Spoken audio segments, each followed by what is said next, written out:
Bonjour, bienvenue sur Aki Télé. Ici, aujourd'hui, Aki Télé, on a posé nos caméras à Tresse. Pourquoi Tresse? Parce que c'est la fête du soleil, c'est le 21 juin. Et je suis avec Maryse. Alors, Maryse, c'est l'organisatrice de cette opération? Alors, Je suis la déléguée culture des Coteaux Bordelais. Et je suis élue, je suis la première adjointe de la mairie de Salbeuve. Et donc, aujourd'hui, vous n'êtes pas dans votre commune. Mais tous les ans, nous fêtons la fête de la musique des Coteaux Bordelais et tous les ans, nous changeons de commune. Aujourd'hui, c'est Tresse, l'année dernière, c'était Fargues, l'année avant Carignan, Camarsac. Donc on tourne et l'année prochaine, on ne sait pas encore où. Alors, comment s'organise une journée comme aujourd'hui? Une journée comme aujourd'hui, ça demande beaucoup de travail, mais c'est un travail d'équipe. Donc tous les mois, nous avons une réunion culture des Coteaux Bordelais avec les élus des 8 communes des Coteaux Bordelais et nous travaillons sur toute la programmation de l'année.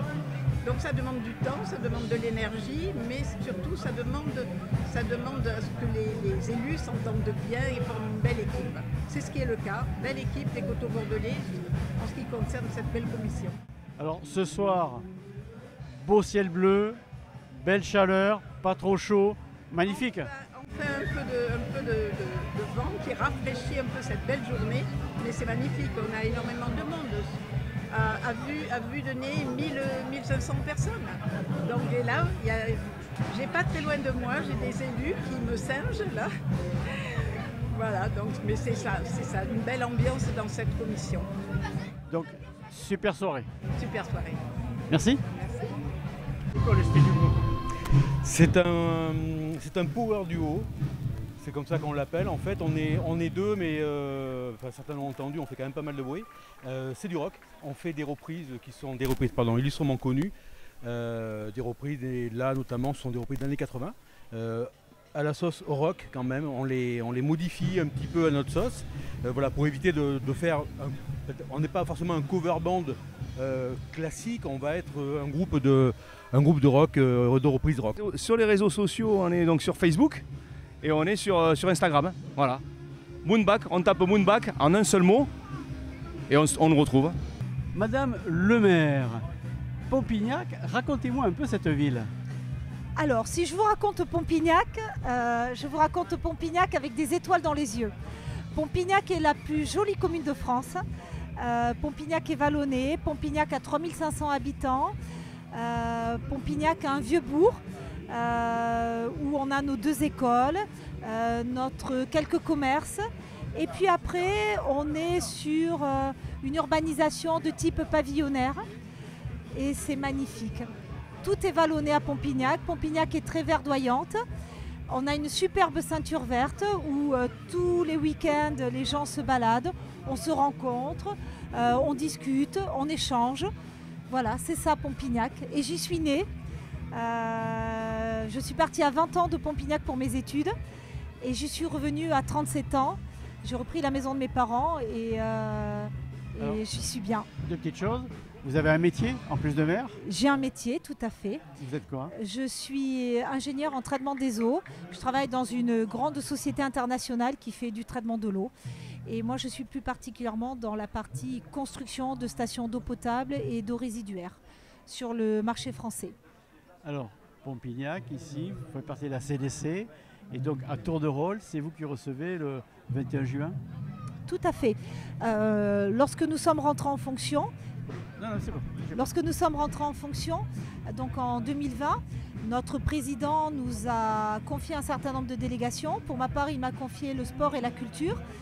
Et avec la commission culture qui a été constituée d'un ensemble d'élus de nos 8 communes, nous avons décidé de faire tourner la fête de la musique sur l'ensemble de nos communes pour que toutes les personnes du territoire puissent profiter de la qualité de ce qu'on propose. Le président nous a laissé carte blanche. Maryse Aubin, élue de Salbeuve, anime la commission culture de main de maître. Et effectivement, depuis notre entrée en fonction, la fête de la musique tourne tous les ans d'une commune à l'autre. Cette année, c'est Tresse. L'année prochaine, ce sera Pompignac. Donc voilà, je donne déjà rendez-vous à tout le monde pour le 21 ou 22 juin 2026 à Pompignac. On vient d'en poser nos caméras. Mais avec grand plaisir, avec grand plaisir. Merci. Merci à vous. On est avec Electric Friday. Alors, c'est Michael le prénom? Absolument, Michael. Est-ce que tu peux nous présenter un peu ton groupe? Alors écoute, on est cinq potes issus de la Rock School Barbet, voilà, on s'est rencontrés là-bas et on a décidé de se lancer tous les 5 il y a une dizaine d'années et depuis c'est devenu une bande de potes, quoi, voilà, on fait des concerts voilà, sur Bordeaux, aux alentours, sur le bassin aussi, du côté d'Andernos et puis voilà, on fait de la reprise. On fait de la reprise type Placebo, Green Day, Muse, voilà, ce genre-là, YouTube, et ça nous éclate. Alors, ils m'ont dit quelque chose hors antenne. Si tu les présentes pas, ils sont pas contents. Alors, on va commencer par ta gauche. Allez. Donc, à ma gauche, on a d'abord Guillaume, qui dit Guigui. Et quel est ce nom? Lui, le batteur. Le batteur, c'est parce qu'il est en short, c'est pour ça. Après, on a Christophe, la guitare rythmique. Voilà. On a Jean-Michel, le bassiste. Le commandant Eric, Sir Eric, qui est notre chanteur. Voilà. Et moi, Michael, en guitare lead. Alors, comment on fait pour vous joindre? Eh bien, on a le Facebook, on a Instagram également. Voilà. Après, voilà, contact téléphonique aussi. Voilà. Alors, c'est une passion? Vous avez un vrai métier? Absolument. On a tous un métier, on fait ça en tant que. On fait ça en tant qu'amateur, pardon. C'est mieux le micro. Mais il faudrait faire un peu de scène pour apprendre à utiliser un micro. C'est ça, c'est ça. Mais oui. Moi, je ne fais que les chœurs. Alors, retour de table. Oui. Guillaume, il fait quoi comme métier?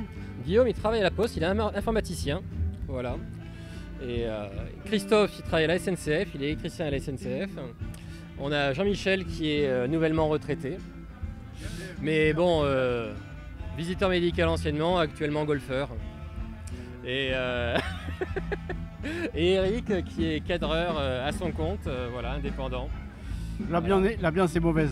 Ah, l'ambiance est très mauvaise, on se tire la gueule régulièrement, bien sûr. Bien sûr, il n'y a que sur scène qu'on arrive à s'entendre avec cascade de retour. Bon. Sinon, ça marche pas. Je vais vous laisser vous battre. Allez. Merci beaucoup. À bientôt. À bientôt.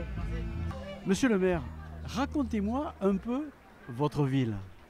Donc Tresse est une commune urbaine, à la fois rurale et urbaine, en première frontière après l'agglomération bordelaise, qui compte 5200 habitants, dans une communauté de communes qui en compte 20 000. Et Tresse vient d'une racine latine qui veut dire ad tres leucas, à 3 lieues de Bordeaux, c'est-à-dire à une dizaine de kilomètres de Bordeaux, parce qu'on ne parle plus en lieues aujourd'hui, on parle en kilomètres.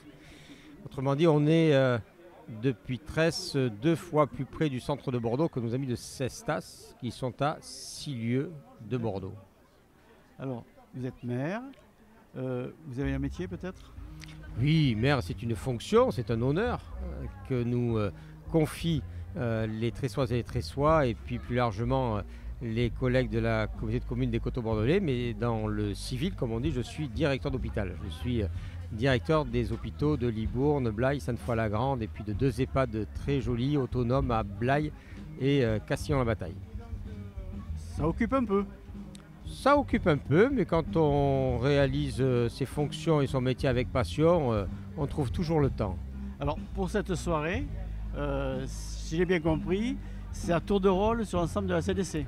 Tout à fait. La politique culturelle que nous souhaitons impulser sur l'ensemble du territoire de la communauté de communes est une politique culturelle équitable, égalitaire, qui nous permet d'amener des spectacles, et en l'occurrence la fête de la musique, dans chacune des 8 communes de la communauté de communes.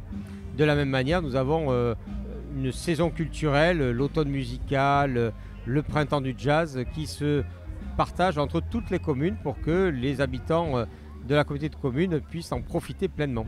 Alors, une question bateau, il fait bon vivre à Tresse et dans la CDC?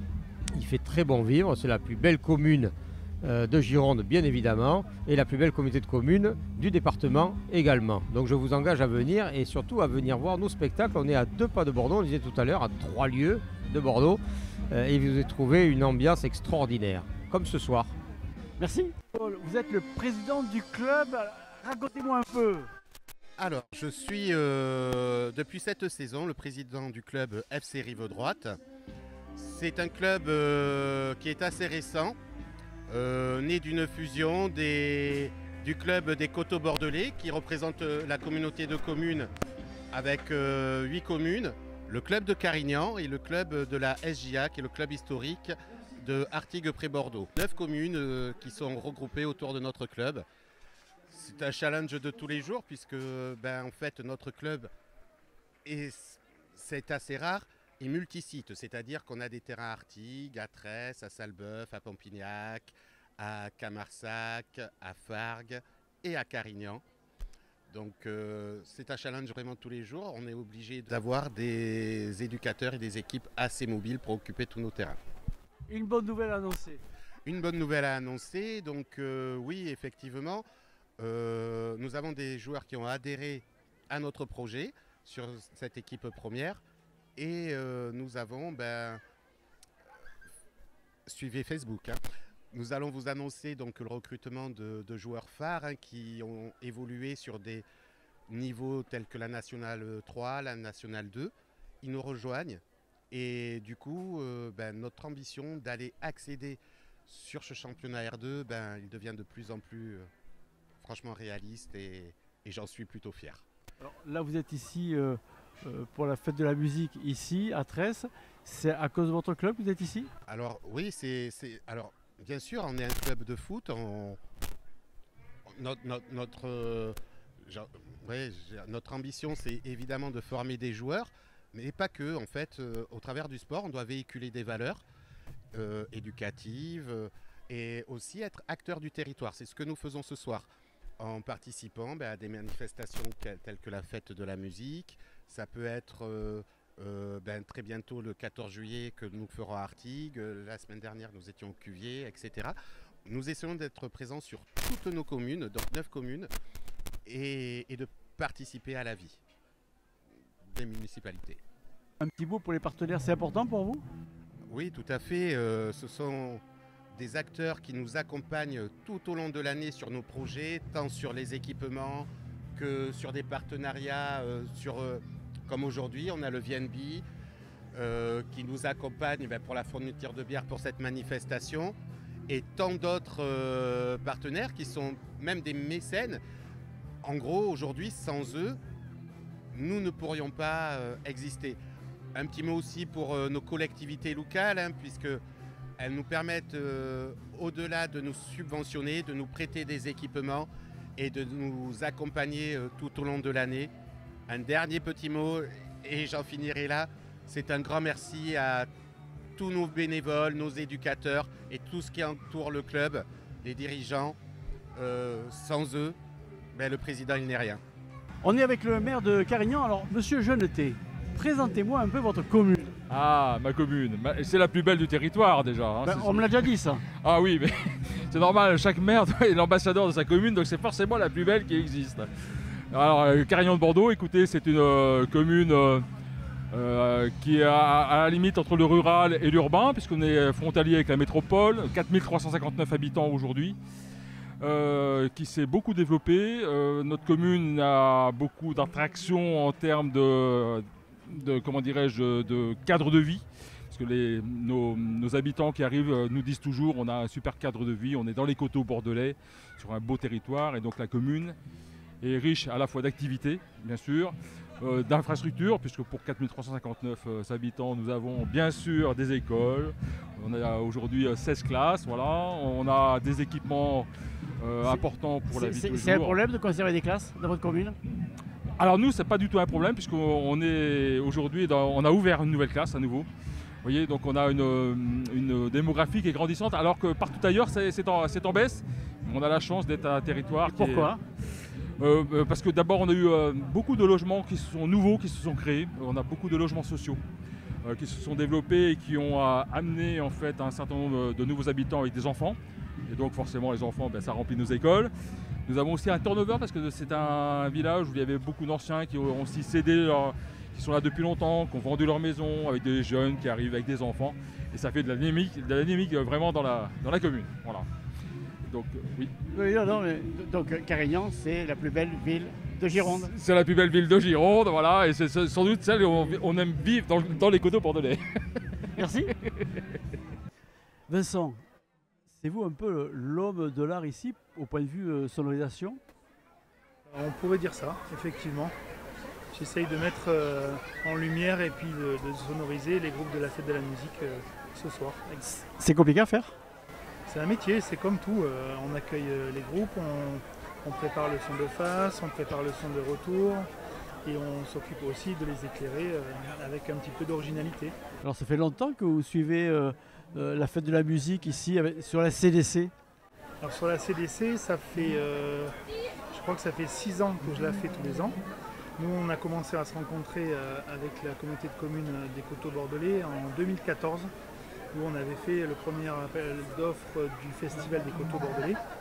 Et depuis, on ne s'est jamais lâché. Donc, on a su se renouveler et je pense que ça marque les têtes aujourd'hui. En tout cas, les gens ont l'air d'aimer la qualité de sonorisation. J'ai l'impression. Alors, comment ça se prépare tout au long de l'année? On vient la veille, on monte ou c'est prévu de longue date? Alors du coup, d'abord, il y a une sélection artistique qui se fait auprès donc, de la référente de la culture, Marie Zobin. Et ensuite, on établit avec elle donc, les meilleures informations à partir des fiches techniques des groupes pour pouvoir faire les meilleures propositions de micro, de retour, de lumière pour lui établir un devis. Et après, elle consulte 2 autres sociétés et aujourd'hui on est ici, donc on se voit avec les groupes après, on définit batterie commune, on définit la position pour gagner du temps, pour qu'on ait le plus de groupes possible en un minimum de temps, pour que tout le monde puisse jouer parce que c'est quand même le but de la fête de la musique. Et ensuite donc on maintient le planning et puis on assure la rotation entre les 2 scènes pour que ce soit quelque chose de qualité et que ça ravisse les gens. Alors vous êtes un homme multi-orchestre, plusieurs sociétés. Vous pouvez nous les décrire un petit peu? Donc on a une société de production d'artistes et ensuite donc on a aussi un établissement secondaire nouvellement labellisé qui s'appelle Artelitech et donc on assure aussi la communication d'événements pour cet ensemble d'organisateurs pour les aider à ramener du monde pour étoffer leur événement. Alors demain j'ai envie de faire un gros spectacle, je vous appelle. Vous occupez de tout? C'est possible, on l'a déjà fait. On le fait déjà au Noctambule à Saint-Aubin, ça fait 10 ans. On a commencé à 1700 personnes, aujourd'hui on est à 10 000 confirmés entre l'année dernière et cette année. Donc on est capable de se renouveler, on est performant, on est aussi avec des équipes fidèles, donc des gens organisés, responsables, donc on arrive à faire ce genre de prestations grâce aussi à cette qualité de personnel. C'est important pour vous de faire la fête de la musique ici? L'année dernière c'était à Fargues, c'est important d'animer aussi un petit peu la population de façon à ce qu'on arrive à les divertir, à les faire sortir de chez eux. Et oui c'est important parce qu'aujourd'hui on n'arrive plus à divertir les gens. On est vraiment trop fixé sur les téléphones, les télés et autres. Et depuis le Covid c'est très difficile la reprise. Donc oui ça m'anime de pouvoir donner de la joie aux gens, de les voir dans les sourires. Qu'il se passe vraiment quelque chose et qu'ils soient contents quand ils rentrent chez eux d'avoir passé un bon moment. L'année prochaine ou à Pompignac? Pourquoi pas? Je ne connais pas encore. C'est Mme le maire qui dit ça. Ah, elle dit que l'année prochaine ça se passera à Pompignac. Nous on s'adapte à tout, on est capable donc il n'y a pas de raison, c'est un nouveau challenge. Donc avec plaisir. Merci Vincent. Moi je vous donne rendez-vous très prochainement sur Aki Télé. D'ici là, portez-vous bien.